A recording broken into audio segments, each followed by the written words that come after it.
Hi everyone, exam medicine channel में आप सभी का स्वागत है।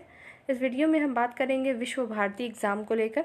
जैसा कि आपको पता है, विश्व भारती में कई पोस्ट आए थे, जिसमें 3 पोस्ट के लिए एडमिट कार्ड और एग्ज़ाम सिटी को जारी किया गया है। लोअर डिवीज़न क्लर्क, MTS यानी मल्टीटास्किंग स्टाफ और लैबोरेटरी अटेंडेंट। तो जो लोग भी इस परीक्षा में शामिल हैं वो अपने एग्ज़ाम सिटी को चेक कर लें। और आपके एग्ज़ाम 27 जून से स्टार्ट हैं, तो आपके 2 दिन पहले एडमिट कार्ड जारी कर दिए जाएंगे। हो सकता है 1-2 दिन पहले और भी आ जाए। और इसमें आपके जनरल अवेयरनेस के 30 प्रश्न आने वाले हैं। इस 3 पोस्ट की मैं बात करूँ तो बाकी मैंने सिलेबस बाकी चीज़ों का डिस्कशन कर चुके हैं और प्लेलिस्ट में काफ़ी चीज़ें पड़ी हुई हैं। यदि किसी को आवश्यकता हो तो वहाँ से जाके चीज़ों को देख सकता है।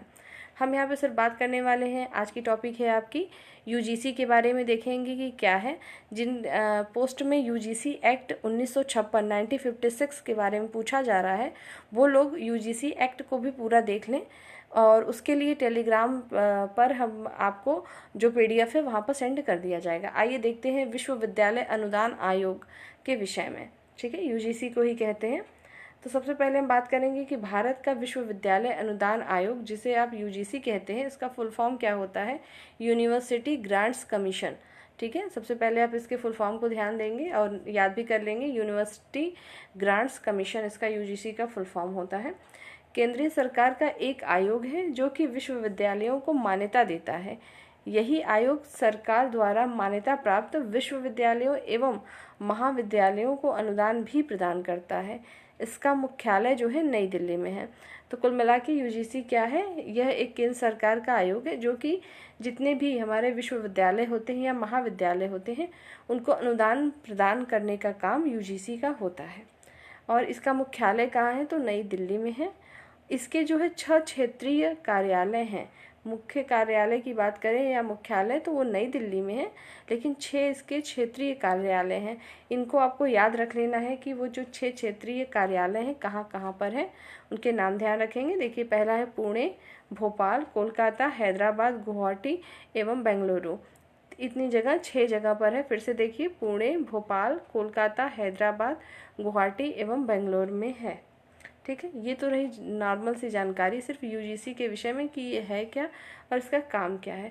अब हम बात करेंगे विश्वविद्यालय अनुदान आयोग यानी UGC एक्ट 1956। ये आपके सिलेबस में दिया है, लेकिन सभी पोस्ट के लिए नहीं दिया है। लेकिन जिन लोगों के लिए नहीं ये दिया है, उनको सिर्फ इसके बारे में जान लेना था कि क्या है। और जो आपको स्क्रीन पे ये दिख रहा है, ये पूरे एक्ट ही दिए हुए हैं। कई पेज के इसके PDF हैं, आप नेट से भी डाउनलोड कर सकते हैं। जिनको नहीं मिलेगा वो बताएंगे, उन लोगों के लिए टेलीग्राम पे मैं शेयर कर दूंगी। और ये जो आपको फ्रंट पेज आपको मैं इसलिए दिखा रही हूँ कि आप इसके बारे में जान लीजिए कि इस एक्ट में होता क्या है। देखिए, चाहे आपका कोई भी यूनिवर्सिटी हो, सबका एक अपना एक्ट बनाया गया है। एक सन था, मतलब किस सन के तहत वो बनाया गया है। उसमें जो भी रेगुलेशन होते हैं, किस तरीके से काम होंगे, जो विभाग होंगे कैसे काम करेंगे, एक्ट में उसी सब चीज़ों को बताया जाता है। समझने के लिए आप समझ सकते हैं, जैसे हमारा भारतीय संविधान है।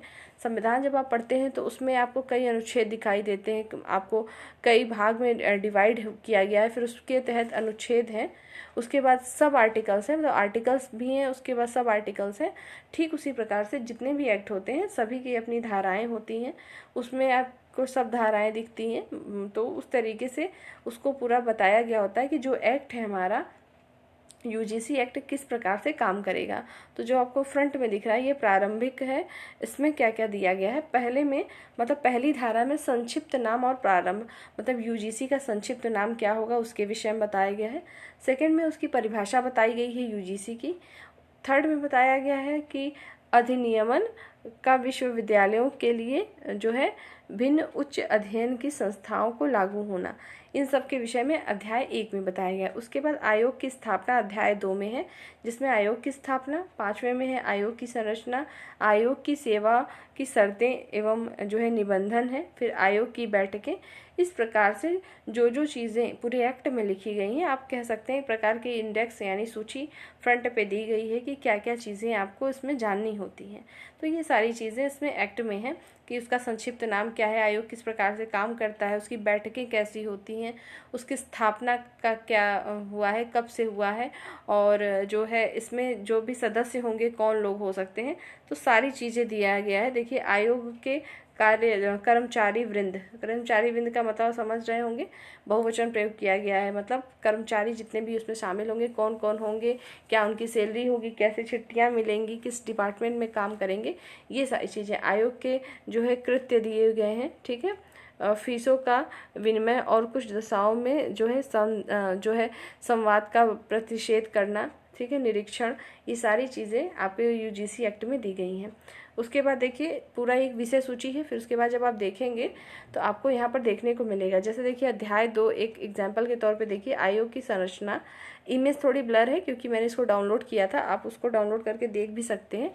जैसे देखिए इसमें आयोग की जो संरचना है, मतलब इसमें इस आयोग में मेन कौन कौन लोग होंगे, तो इसका एक अध्यक्ष होता है, एक उपाध्यक्ष होता है और 10 अन्य सदस्य होते हैं। एक अध्यक्ष, एक उपाध्यक्ष और 10 अन्य सदस्य होते हैं इस आयोग में, मतलब यूजीसी आयोग में। और जो अध्यक्ष होते हैं वो आपके चेंज होते रहते हैं। अगर वर्तमान की बात करें तो मेरे ख्याल से एक बार आप चेक कर लीजिएगा, वैसे जो है जगदीश कुमार जी हैं इस समय अध्यक्ष यूजीसी के। तो ये रही इसके विषय में जानकारी। और इस एक्ट को अगर आपको देखना है तो बता देंगे, आप गूगल से जाकर डाउनलोड भी कर सकते हैं, नहीं तो आपको ये चीज़ें टेलीग्राम पे शेयर कर दी जाएंगी। उम्मीद है आपको चीज़ें समझ में आई होंगी, यूजीसी एक्ट में होता क्या एक्चुअल में, ये सारी चीज़ें सिर्फ आपको उसमें बताई गई हैं। और ये है क्या, इसका फुल फॉर्म, और 1956 में ये एक्ट बना था। ठीक, इसके क्षेत्रीय कार्यालय को ध्यान रखेंगे कि पुणे, भोपाल, कोलकाता, हैदराबाद, गुवाहाटी और बेंगलुरु में इसके क्षेत्रीय कार्यालय हैं और इसका जो मुख्यालय हेडक्वार्टर नई दिल्ली में है। तो इस वीडियो में इससे संबंधित इतनी ही चीज़ें हैं और आपके एग्ज़ाम से पहले कुछ वीडियो आपको मिलते रहेंगे।